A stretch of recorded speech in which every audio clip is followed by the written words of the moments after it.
How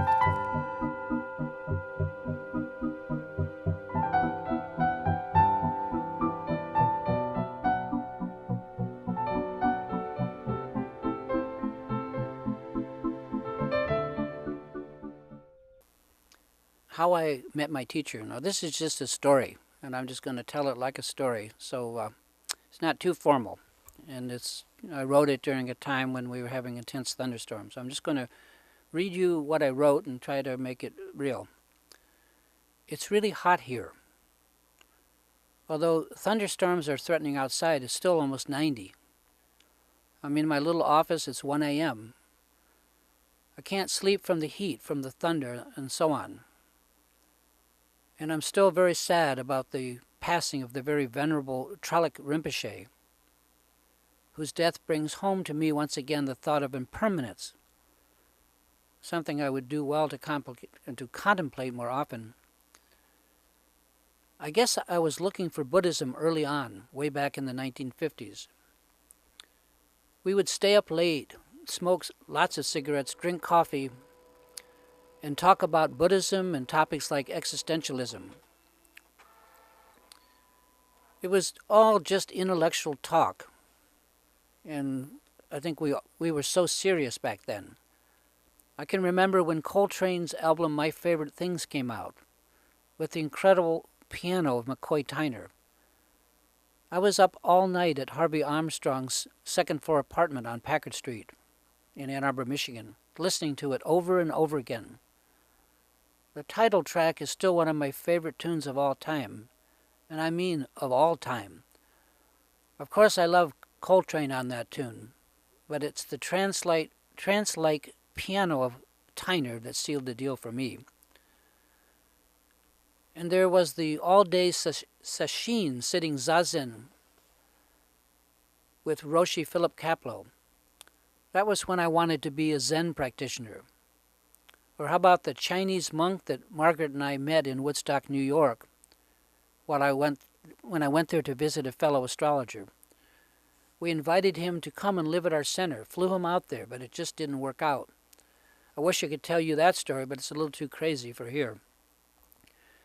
In other words, I was looking early on for something like Buddhism, something that was more psychological, and above all, some kind of method to live life than I had received from former religions. I'm not by nature religious, or if I am, Mother Nature is my religion. And like so many of us back then who yearned to find a teacher, someone older, someone wiser than we were, someone we could trust, I tried about every guru or spiritual teacher that blew into town. Yet I was very, very fussy about who I would let teach me. It sure wasn't school teachers. I had left school early, never even finishing high school, because I was just bored out of my mind and uninterested in the teachers I came across. I ended up spending many years studying black music and sitting at the feet of some of the great blues musicians, players like Muddy Waters, Junior Wells, Big Mama Thornton, Arthur Big Boy Crudup, Big Walter Horton, Little Walter, and many others. I was lucky enough to interview and spend time with them all, and more than just the music they shared, it was the light in their eyes, especially the practical wisdom of life that I saw in them that I liked. I was thirsty for that. Eventually I found the Tibetan Buddhists, who were as knowledgeable as the great blues players about life, but also taught a spiritual path that I could accept and follow.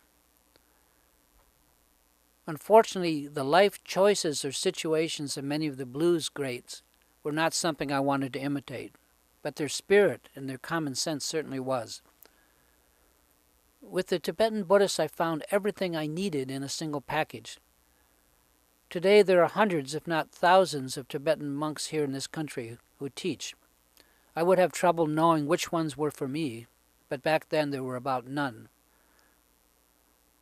Although I met the Dalai Lama early on, up close and personal even, it was not until I met the Venerable Chogyam Trungpa Rinpoche, the founder of Naropa Institute in Boulder, Colorado. It was then that I was satisfied that here was the real deal for me. Trungpa was certainly that. And although I loved Trungpa, his followers were too much into parties and drinking.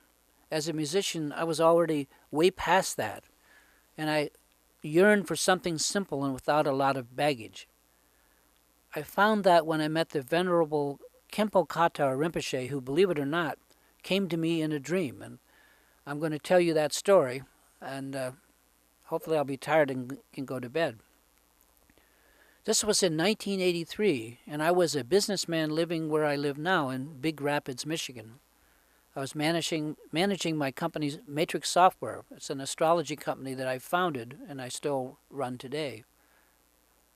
My close friend James Coates phoned me to say that he had met a Tibetan teacher in Ann Arbor, and did I want to come to Ann Arbor and meet him? James always had some new guru. Not really, I said. I'm running a business. I'm married, kids, and I'm way past my guru hopping days. Well, I didn't put it quite like that, but that was how I looked at it. I wished him well and let it go at that. I've been there, done that. It was a day or so later, just before dawn, that I had a dream. It was one of those rare dreams that are more real than the dream of daily life we wake up to normally. In this dream, I was driving to Ann Arbor to meet this radiant, golden, oriental man, and I was as happy as I could imagine. And then I woke up. In the early morning light of October, as I sat up in bed, I was struck with sadness that my life had become such that realizing in the flesh such a dream like I had just had was seemingly no longer possible. My sense of myself just kind of went void, and life suddenly felt, empty. In that moment, I decided I wanted to go to Ann Arbor. I wanted to meet the man that my friend James told me of, and I dialed him up right away, even though I knew he was a late sleeper, always. And sure enough, sleepy-eyed James told me that it was too late, that the Rinpoche he had told me about was leaving that morning at 10 a.m., and it was already 7 a.m. by the time I called him. And the drive to Ann Arbor is 3 hours, so that was that. Well, I wasn't having any of it that morning. I told James I'm coming no matter what, and that I'm not working that day, and I would be there as soon as possible. If I missed the Rinpoche, so be it. I was taking the day off, period. Then my wife, who had also had a similar dream, we grabbed our kids, including our 18-month-old daughter May, and with toothbrushes in hand, we were on the road. I drove as fast as I dared.